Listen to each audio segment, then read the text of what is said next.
कहानी आंधी के बाद। आज की सुबह बहुत ही उदासी से भरी हुई थी। जब तन्वी की नींद टूटी उसे अपने पूरे शरीर में एक झुरझुरी महसूस हो रही थी। उसका पूरा बदन टूट रहा था। वह उठकर बैठ गई। पूरे घर में एक अजीब सी चुप्पी पसरी हुई थी। घर का माहौल बहुत ही ज्यादा शांत था। ऐसा लग रहा था किसी बड़े तूफान के आने से पहले की दस्तक है। मोबाइल पर मैसेज था, आज कोर्ट में लास्ट हियरिंग है उसके और तनुज की, फिर उन दोनों के बीच सब कुछ खत्म हो जाएगा। आज दोनों पूरी तरह से अलग हो जाएंगे, ना चाहते हुए भी। आज उसका ध्यान तनुज और खुद के बीते हुए पलों को याद करने लगा था। आज वह तनुज के प्रति थोड़ी जुड़ाव सी महसूस करने लगी थी। पिछली बार की हियरिंग में जज साहिबा ने उसे लताड़ते हुए कहा था, शादी गुड्डे गुलियों का खेल नहीं, जब मन किया खेल लिया, जब मन किया तो छोड़ दिया। आप दोनों पति पत्नी हैं, एक बार आप दोनों एक दूसरे को समय दीजिए और एक दूसरे की गलतियां माफ करके देखें। 3 महीने का समय मिला था, लेकिन इन 3 महीनों में ना तो तनुज ने पहल दिखाए और न ही तन्वी ने ही अपने पद और अहंकार के नशे में चूर थे। तन्वी एक बड़ी कंपनी में नौकरी कर रही थी।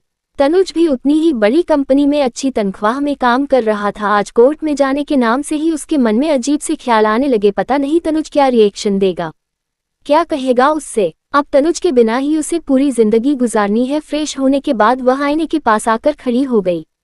उसके बाल पूरी तरह से उलझे हुए थे। उसके खुद की जिंदगी की तरह उसे अपने बालों में कंघी करने का भी मन नहीं कर रहा था। उसने अपनी आंखों को ध्यान से देखा, उसके कोर भीगे हुए थे। नाश्ते का समय हो गया था। उसके पिता देवेश बाबू ने आवाज लगाई तो वह बाहर निकलकर डाइनिंग हॉल में आ गई। लगभग सभी लोग वहां बैठे हुए थे। वहां भी एक अजीब सी चुप्पी छाई हुई थी। उसे देखते ही पापा देवेश बाबू ने हल्का सा मुस्कुरा कर कहा, आओ बेटी बैठो, नाश्ता करो। जी। वह शांति से बैठ गई। उसने ध्यान दिया, आज कोई उसे कुछ भी नहीं कह रहा था।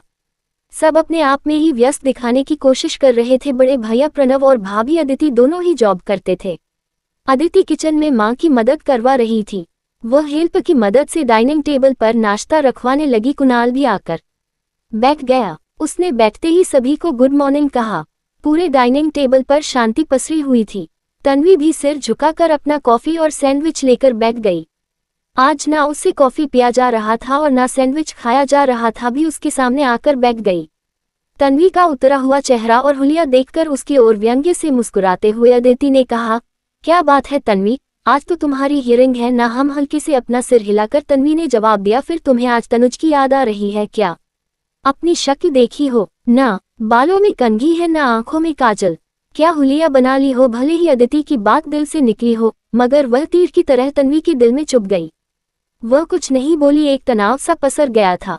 माहौल को हल्का करने की गरज से देवेश बाबू ने कहा, सब लोग सुनो भाई, कुणाल भी शादी करने के लिए तैयार हो गया है और हमारे पास कोई ऑप्शन है नहीं उसकी पसंद में हाँ मिलाने के सिवाय, क्योंकि हमें भी लड़की पसंद है। कुणाल की पसंद हमारी पसंद। वह बोलकर जोर से हंसने लगे, मगर कुणाल चिढ़ गया। हाँ पर मैं ये सोच रहा था, पापा की शादी सादगी के साथ ही कर लूं। एक साधारण सी पार्टी कर लेते हैं, कोर्ट में शादी कर लेते हैं। ऐसा क्यों? तन्वी के मुंह से निकल गया। क्यों? कुणाल उसकी तरफ घूरते हुए इस तरह से देखा कि तन्वी चुप लगा बैठी। उसका दिमाग भनना उठा, क्या मेरे कारण? उसने अपने आप से पूछा। ऐसा तो नहीं कि कुणाल को अपने ससुराल वालों, अपने दोस्त और कलीग्स के बीच बताते हुए शर्मा रही है कि मेरी बहन एक डाइवोर्सी है। तन्वी का सारा देह झुरझुरा उठा। हम कितनी भी तरक्की कर लें, लेकिन हमारी सोच वही होती है। और वह आज तक वह किस मृग मरीचिका के पीछे भाग रही थी? यह उसका अपना घर है। मैं अपने घर जा रही हूँ। यही बोलकर वह शान से तनुज का घर छोड़कर निकल आई थी। आज उसके इसी अहंकार ने उसके मुंह पर तमाचा जड़ दिया था। तब तक तन्वी की माँ राधा जी भी वहां आकर बैठ गई और फिर प्रणव भी आकर बैठ गया। मुझे आज कीर्तन में जाना है, नाश्ता करके मैं निकल जाऊंगी। बेटा आज तुम्हारी हियरिंग है ना? सिर्फ देवेश जी को तन्वी की थोड़ी बहुत चिंता थी, जो दिख रही थी। जी पापा, मगर मैं तुम्हारे साथ नहीं जा सकता। तुम्हें पता है कि 3 महीने से मेरे शोरूम में कितनी उठापटक मची हुई है। आज मैंने सारे स्टाफ की मीटिंग बुलाई है। अपना पल्ला झाड़ते हुए प्रणव बोला, मेरी भी बहुत ज्यादा अर्जेंसी है, मगर मैं तुम्हें कोर्ट तक छोड़ सकता हूँ। तुम बस तैयार हो जाओ। मैं तैयार हूँ, बस कपड़े चेंज करने हैं। कैसी बात कर रही हो तुम तन्वी? ऐसे जाओगी? कहीं तुम्हें तनुज की याद तो नहीं सताने लगी?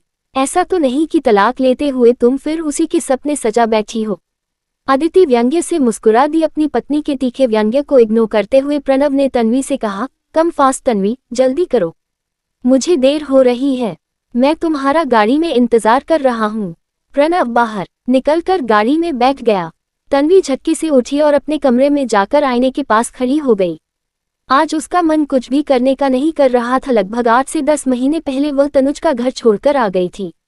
तब से दोनों लगातार ही अलग रह रहे थे। अंततः दोनों ने अलग होने का फैसला कर लिया था। बाहर से प्रणव की कार की हॉर्न उसके कानों में पड़ रही थी। उसने अपने बालों में रबर बैंड लगाया और अपना पर्स और फाइल लेकर गाड़ी की ओर भागी। उसने सीट बेल्ट लगाकर आंखें बंद कर लिया और सीट पर सिर टिकाकर बैठ गई। पूरे रास्ते प्रणव चुप ही रहा, एक शब्द भी नहीं बोला। तन्वी भी आंखें बंद किए चुपचाप बैठी रही। तनुज देवेश जी के दोस्त का बेटा था। फैमिली फ्रेंड होने के नाते उसका घर आना जाना लगा रहता था। दोनों के बीच बचपन से दोस्ती थी और ये दोस्ती कब प्रेम में बदल गया था यह उसे भी नहीं पता चला था। दोनों सजातीय थे और उस पर फैमिली फ्रेंड। दोनों फैमिली को इस रिश्ते से कोई आपत्ति नहीं थी तो चटमंगनी पर ब्याह हो गई थी। तन्वी तनुज का साथ पाकर बहुत खुश थी। उसे अपना प्यार मिल गया था। ससुराल भी जान पहचान का था तो सब तन्वी को हाथों हाथ लिए रहते थे। तन्वी और तनुज दोनों ही एक बहुत अच्छी कंपनी में जॉब कर रहे थे। दोनों अपनी जिंदगी से बहुत खुश थे। कुछ दिनों तक तो सब कुछ ठीक चल रहा था, लेकिन जब धरातल में जिंदगी आने लगी तो तनुज अब व्यावहारिक हो चला था। वह तन्वी का पति बन गया था। दोनों के बीच बात बात पर बहस होने लगी। दोनों के ख्यालात एक दूसरे से उलट पड़ रहे थे। तन्वी को घर के काम करना पसंद नहीं था। तनुज चाहता था कि तन्वी कम से कम एक समय उसे अपने हाथों से खाना बनाकर खिलाए, उसकी पर्सनल केयर करे, मगर तन्वी को ये सब पसंद नहीं था। उसे लगता था कि शादी के बाद तनुज उसके ऊपर कुछ ज्यादा ही हावी हो रहा है और अपनी डिक्टेटरशिप लाद रहा है। धीरे धीरे दोनों के बीच लड़ाइयां बढ़ने लगी। एक दिन तनुज ने गुस्से में कह दिया, यह मेरा घर है, यहाँ तुम्हारी मर्जी नहीं चलेगी। और तन्वी भी गुस्से में बोल दिया था, अगर ये तुम्हारा घर है तो फिर रहो अपने घर में, मैं अपने घर जा रही हूँ। और बड़ी शान से अपने सामान उठाकर अपने पापा के घर आ गई थी। उसके जाने के बाद तनुज भी घमंड में भरकर उसके पास तलाक का नोटिस भिजवा दिया था। कुछ दिनों तक दोनों परिवारों ने दोनों की सुलह कराने के लिए कोशिश भी की, मगर दोनों ही अपनी जिद पर अड़े हुए थे। कोई भी झुकने के लिए तैयार नहीं था। वह पिछले 8-10 महीने से कोर्ट और केस के चक्कर लगा रही थी। वकीलों ने उसके और तनुज के बीच के रिश्ते को हर दृष्टिकोण से छीछालेदर कर दिया था। इतना ज्यादा कि रिश्तों की किरचे तन्वी को चुभने लगे थे। उसे ऐसा लगने लगा था कि इस रिश्ते से वह जितना जल्दी हट जाए उसके लिए उतना ही अच्छा रहेगा। मगर आज घर के इस माहौल ने उसके ऊपर वज्रपात कर दिया था। जिस शान से वह तनुज का घर छोड़कर आई थी कि मैं अपने घर जा रही हूँ, आज वही मृग मरीचिका सा लगने लगा था। मेरा घर ये तो हो ही नहीं सकता, कभी भी नहीं।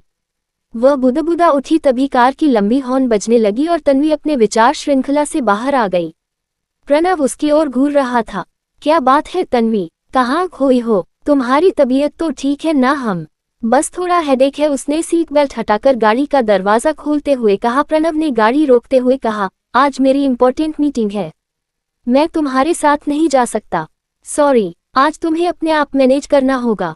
कोई बात नहीं, मैं कर लूंगी। जैसे उसने गाड़ी का दरवाजा बंद किया, प्रणव तेजी से कार को बैककर आगे निकल गया। उसने कुछ कहने की जरूरत भी नहीं समझी। आज उसकी बहन किस मानसिक स्थिति से गुजर रही है, इसके लिए कोई भी उसके साथ खड़ा नहीं है। कहने को 2 भाई हैं, माता पिता हैं, एक भाभी है, मगर कोई भी उसके साथ नहीं। आज मेरी जिंदगी का फैसला होने वाला है और शायद एक फैसला और हो गया कि मैं अपनी ही घर में बोझ हूँ। उस घर में मेरा कोई वजूद नहीं। तन्वी का मुंह कसला हो गया। वह कोर्ट रूम की तरफ बढ़ गई, एक बंद कमरे में जहां आज उसके भाग्य का फैसला होने वाला था। उस कमरे में 2-3 कुर्सियां रखी हुई थी। उसके वकील ने उसे ले जाकर बैठा दिया। थोड़ी देर बाद तनुज भी वहां आ गया था। तन्वी ने उसकी ओर देखा। उसकी दाढ़ी बड़ी हुई थी, बाल भी बेतरतीब थे। वह कहीं खोया हुआ, उलझा हुआ सा लग रहा था। ऐसा लग रहा था कि वह रात में बहुत रोया हो। क्या बात है तन्वी, तुम बहुत ही उदास लग रही हो। जैसे ही तनुज की नजर उस पर पड़ी वह चिंतित हो उठा। मुझे शायद फीवर है, तन्वी ने उदास मन से कहा। अरे फिर तुमने दवा लिया कि नहीं? नहीं। क्या यार, क्या करती हो? अपना केयर नहीं रख सकती कभी भी? अभी तक तुम्हारी आदत नहीं गई। तनुज उसके पास आकर उसकी माथा छूकर बोला, तुम्हें सच में बुखार है? मैं तुरंत तुम्हारे लिए क्रोसिन लेकर आता हूँ। कुछ कहने से पहले ही वह तेजी से बाहर निकल गया और पास के केमिस्ट से क्रोसिन की टैबलेट और पानी की बोतल लेकर आ गया। लो जल्दी से दवा खा लो। तन्वी ने दवा निगल लिया। बार उसे ऐसा लग रहा था कि वह कड़वी दवाई नहीं कोई मिठाई खा रही है। थोड़ी देर बाद जज साहिबा भी आकर सामने चेयर पर बैठ गई। उन्होंने अपने मोटे चश्मे से दोनों को घूरते हुए देखा, फिर बोली, तो आप दोनों ने क्या फैसला किया? दोनों ही चुप रहे। उन दोनों को चुप देखकर वह गुस्से में बोली, आप दोनों एक उच्च पद पर काम करते हैं, पढ़े लिखे अच्छे फैमिली से बिलोंग करते हैं, फिर भी आप दोनों एक नासमझ कपल हैं। आपसे बेहतर तो फुटपाथ पर रहने वाले, झुग्गियों में रहने वाले मजदूर हैं। कम से कम उन्हें अपने रिश्तों के बारे में तो पता है, उनकी अहमियत के बारे में पता है।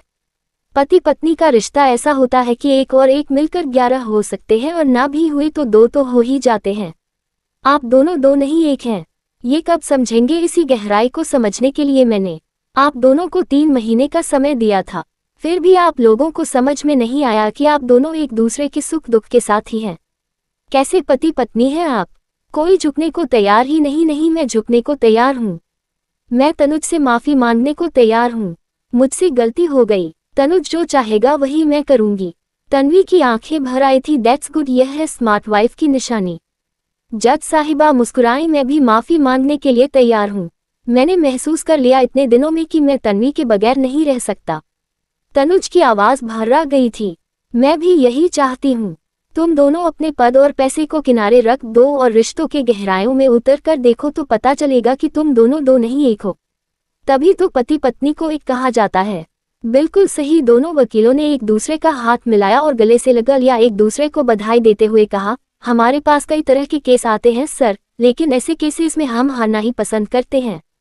हमें दिलों को तोड़ना मंजूर नहीं। किस्मत से एक अच्छा जीवन साथी मिलता है और अपनी गलती से उसे खोना कोई बुद्धिमानी नहीं। आप दोनों बिल्कुल सही कह रहे हैं। मैं ये भूल गई थी कि मैं अब एक पत्नी हूँ।